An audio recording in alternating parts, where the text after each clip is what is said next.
मेरा नाम रोहन है। मैंने और रोहित ने 1 साल की डेटिंग के बाद शादी की है। शादी में हमारे कुछ खास दोस्त और पेरेंट्स ही आए थे। रोहित ऐसा ही चाहते थे। वो चाहते थे कि शादी शॉर्ट और सिंपल ही रहे। हम लोग यहाँ बड़े शहर में काम करते हैं। रोहित के माता पिता गांव में ही रहते हैं।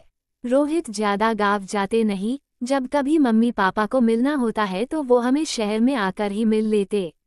हमने एक छोटा सा घर भी यहाँ अभी ले लिया है। शादी के चलते मैंने अभी नौकरी छोड़ रखी है।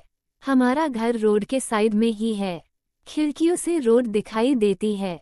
हमारे किचन की खिड़की से भी रोड दिखाई देती है। रोहित का ऑफिस का टाइम सुबह 9 बजे का है। सुबह मैं रोहित के लिए खाना बनाती हूँ। अभी कुछ दिन मुझे खिड़की के बाहर एक लड़की दिखाई देती है। पता नहीं क्या देखती है। आज फिर मेरी नज़र खिड़की के बाहर गई रोड के दूसरी तरफ। वही लड़की ज्यादा उम्र की नहीं थी, 26 की होंगी। हमारे घर की तरफ आज फिर से देख रही थी। पहले दिन मैंने सोचा कि कोई होंगी, लेकिन वो 3 से 4 दिन से लगातार आती मुझे दिखाई दे रही है। मेरे मन में सोचा कि जाकर उससे बात करूं, शायद किसी और का घर समझकर हमारे घर की ओर देखती रहती होंगी। सुबह रोहित सोए हुए थे।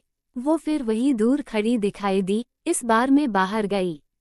मुझे अपनी ओर आता देख वो और घबरा गई। मैंने उसे पूछा, क्यों, आपको क्या परेशानी है, आप किसे ढूंढ रही है? वो घबराई हुई बोली, रोहित यही रहता है। मैंने बोला, हाँ, आप कैसे जानती है? वो इतना सुनकर घबरा कर चली गई।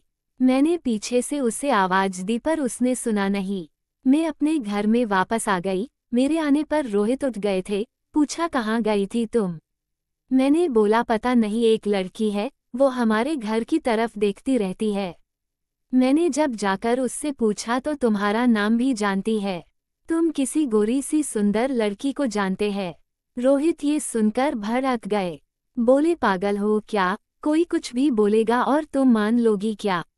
लेकिन ये सुनने के बाद रोहित के चेहरे का रंग जरूर उड़ गया था।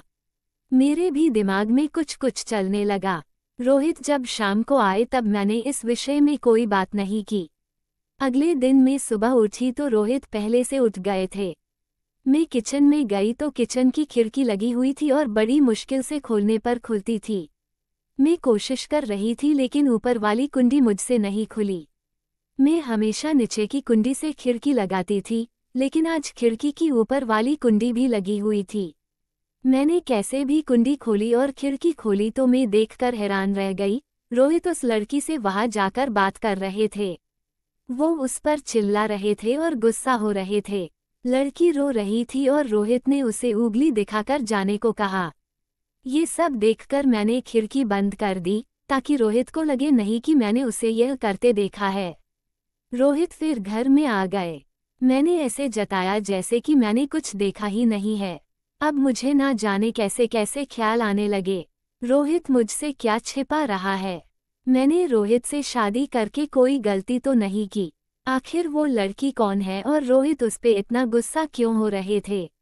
रोहित के जाने के बाद मैंने रोहित के सारे दोस्तों को जिन्हें मैं भी जानती थी उन्हें फ़ोन किया, लेकिन किसी को भी उस लड़की के बारे में नहीं पता था। मेरी समझ में नहीं आ रहा था कि क्या हो रहा है।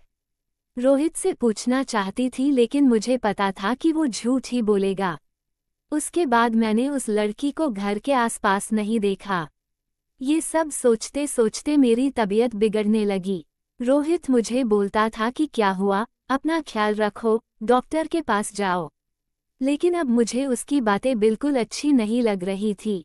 एक दिन जब मेरी हालत ज़्यादा खराब हुई तो मैं ऑटो लेकर पास के बड़े अस्पताल गई। डॉक्टर से अपनी दवाई लेने के बाद मैं अस्पताल के पार्क में बैठी थी। अस्पताल में मुझे वो लड़की फिर दिखाई दी। उसे देखती ही जैसे मेरी बीमारी पता नहीं कहाँ भाग गई।